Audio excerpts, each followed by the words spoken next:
This video is sponsored by Let's Get Rusty. Today we talk about perhaps the most underrated part of a compiler, the lexer. It doesn't get the attention that parsers or optimizers do, but it is actually responsible for tremendously simplifying the challenges in other stages of the compiler. Hi and welcome to Premature Abstraction. This is the second video of a series where you will learn all about compilers, one of the oldest and still most important topics in computer science. The goal is that, by the end, you'll even be able to write one yourself. So please subscribe if you don't want to miss that. In this video, we'll cover lexing, the first step in compiling a program. The purpose of lexers, which are also called lexical analyzers, tokenizers, or scanners, is to transform a stream of input characters into a sequence of known tokens. But before we go into detail, we need to think about what language we even want to compile. Throughout the series, we will use examples from a C or Java-like language. I intentionally won't give a formal language specification here. That would be overly detailed for just teaching the concepts. It would take a lot of time just to explain the intricacies of the language, but the series is about compilers, not some half-baked language that I came up with for illustration purposes. All examples will be extremely simple though, and since C-like syntax is very well known, I will just appeal to common sense about what specific keywords like if or while mean. Alright, then let's talk about how a lexer actually works. A lexer has a collection of patterns that describe the tokens of the language. For example, an identifier may be a letter, followed by further letters or digits, both including underscores. Or a number may be just a sequence of digits. The lexer now reads the source code characters one by one and decides if the current sequence of characters matches the definition pattern of one of the tokens. This matching sequence is then called a lexeme. Let's do some more examples to clarify the terms. The if keyword is defined as the character sequence if. The token is if, and the lexeme is also the character sequence if. The L-brace token has a simple pattern of, well, just a left brace. And the lexeme is also just a left brace. But the number token, on the other hand, matches the pattern of a sequence of digits, so there are many possible lexemes, for example 1, 2, 3, 4. The important idea here is that the tokens are just some abstract representation of all the lexemes. But since there can be many different numbers, we need to attach the lexeme to the token to carry on this info. This is always the case when the actual value of a lexeme is not relevant for the rules of the grammar of the programming language, but merely the token itself. For example, the language itself does not care what you name your variables to be grammatically correct. But of course, this info must be still carried on, since we'd want to do something with these so-called symbols later. So what kind of tokens can you expect? Let's quickly list all the different kinds of tokens that you will usually encounter in a simple C-like language. First, each keyword gets its own token. Note that sometimes built-in types like int or double get their own token and are not implemented using a generic identifier. Next, we have tokens for all the operators. Alternatively, we could also introduce more general tokens, like binary comparison, and then attach the lexeme again. We have tokens for punctuation, like commas or parentheses, and finally tokens for identifiers and literals, like numbers or strings. Note that depending on the language, this can be a lot simpler. For example, Lisp only requires 5 different tokens in its most basic form. Every operator is also just a symbol under the hood. So here is how this example program would be lexed. Now you may also wonder how the lexer decides which of the tokens is chosen, since often multiple tokens match. Usually there are two main rules at play here. First, the maximal munch rule, which states to greedily consume as many characters as possible for a lexeme. So we repeatedly take one more character into consideration just before no token candidate matches anymore. And then, if 2 or more tokens match, we just define some precedence. For example, keywords have precedence over identifiers, even if the lexeme would technically match both. So overall, the name for would be parsed as a keyword instead of an identifier because of precedence, but the word forensics is parsed as a whole, due to maximal munch. Following these two rules should already tackle these kinds of problems. Currently, one of the most exciting developments in the compiler space is the Rust language. That's why I'm delighted to have Let's Get Rusty sponsoring today's video. If you're a developer, you've probably heard Rust mentioned a lot lately, and for good reason. Companies like AWS, Microsoft and Google have been heavily investing in Rust for performance and safety critical code. So if you want to get paid to build fast and reliable software, whether that's backend infrastructure, robotics or even blockchain, Rust is a great language to have in your toolkit. Let's Get Rusty offers Rust training for individuals and teams, with a big focus on practical skills and helping people move into Rust roles. They have already had thousands of devs master Rust. The best part is that they've got a new cohort starting next month already, and spots are limited. So if you're curious, check out letsgetrusty.com/startwithabstraction or click the link in the pinned comment below this video. Usually, the Lexer also starts building something called the symbol table.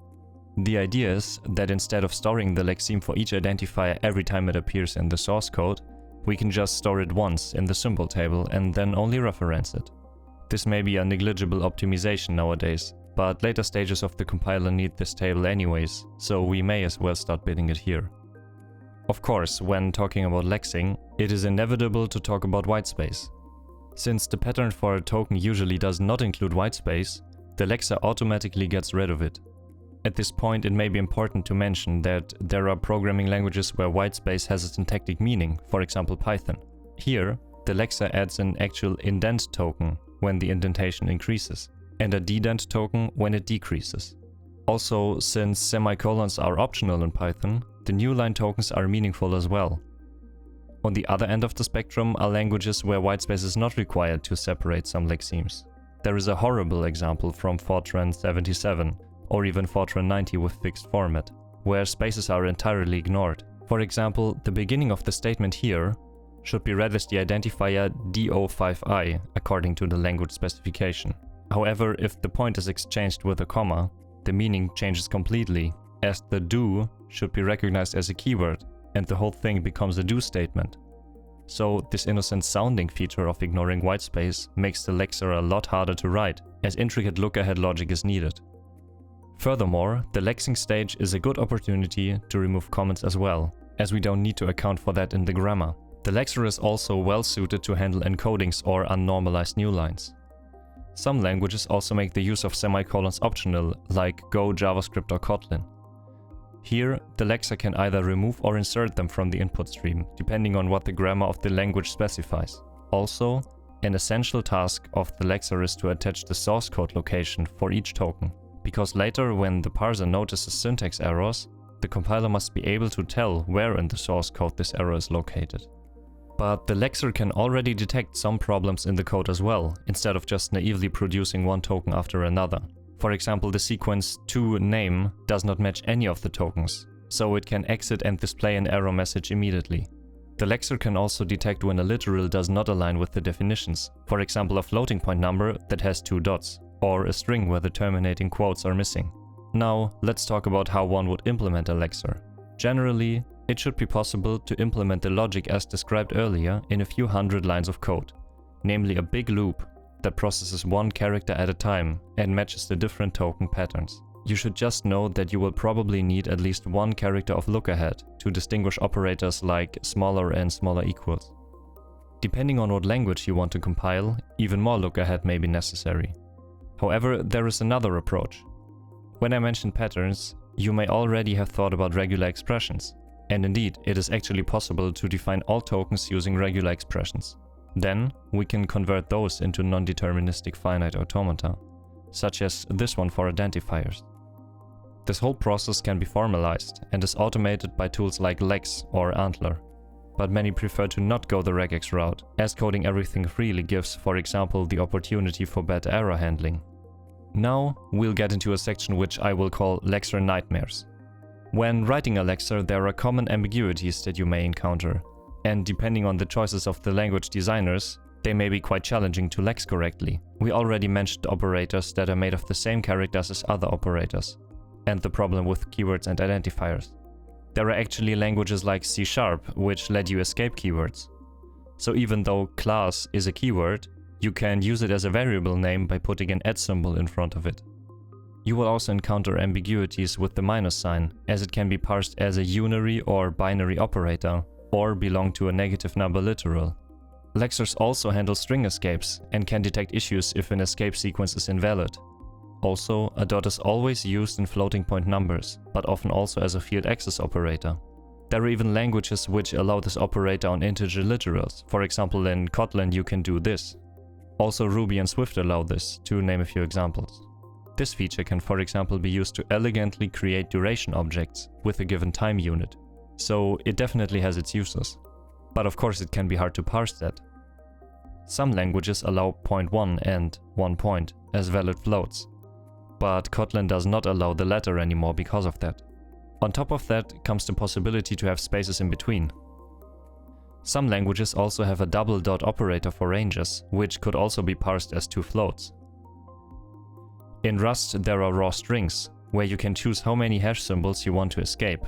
The Lexer has to count how many of those there are, and knows the string is terminated by scanning the same number of hashes. In JavaScript there are regex literals, which look like this. You can also add flags at the end, for example I for turning off case sensitivity. But as soon as there is something in front of the first slash, this actually has to be parsed as division. And the final boss of lexing ambiguities are context-sensitive keywords. For example, in Python they wanted to introduce match as a keyword. However, introducing a new keyword into the language can understandably break a lot of existing code, as the keyword may have been used as an identifier before. And in this case it was particularly bad, because match is quite commonly used, for example, for variables in the context of regexes. So they settled on a different approach, where match can be a keyword depending on the context in which it is used. It can still be used as a variable name, and at the same time in a match expression. The next video in this series will be about parsers.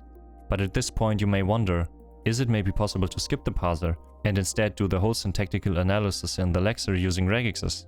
Unfortunately, it can be proven that this is not possible, as regular languages or DFAs are not sufficient.